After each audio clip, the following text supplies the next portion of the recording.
Piny Kenya koro biro keto maine nyayo yot matimo ohala e kind pinje mag Afrika kaka achiel kuom pinje mago masiro yepo mag chiro e kind pinjego.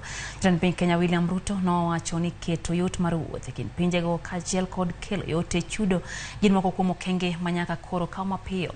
Edwin Okoth miwa ler mathoth. E romo manokelo kanyakla jotend migepe mag ohala mawuok e pinje mag Afrika ma ok tin ne 30, jatend piny Kenya William Ruto ne osingo ni Kenya biro telo e keto okenge mabiro medo yot e timo ohala. Okang' mokwongo, I want to promise you that might be the last time you are looking for a visa to come to Kenya. Number one, because this is home, and number two, because we support wholeheartedly the ACFTA, and we must remove any impediments to the movement of people around our continent. Ruto bende wacho ni keto yot ne jogo madonje thurka biro mana medo ohala ka nitiere yore malong'o mag chwalo mwandu.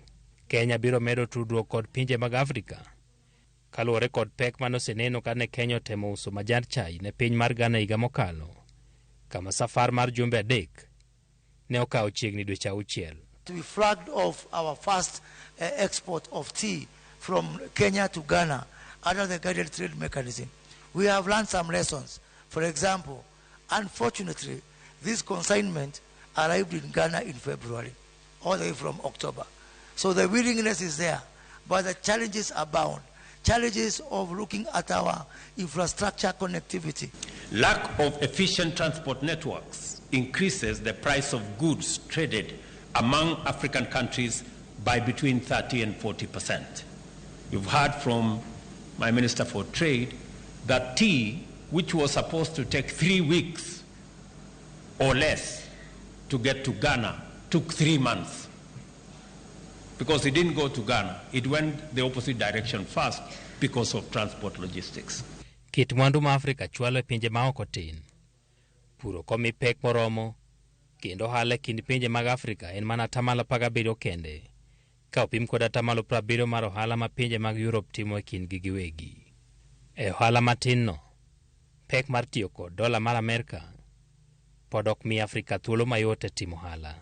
Ruto wacho ni yo koro nyaka yud mapiyo mondo pinje mag Afrika onyal chudo kod omenda maggi ma ok gimanyo dola mag Amerika. And all our businessmen are struggling to make payments for goods and services from one country to another because of differences in currencies. And in the middle of all this, we are all subjected to a dollar environment. All our business people are stranded. Egypt cannot pay for our tea because they are looking for dollars. We cannot pay for their sugar because we are also looking for dollars.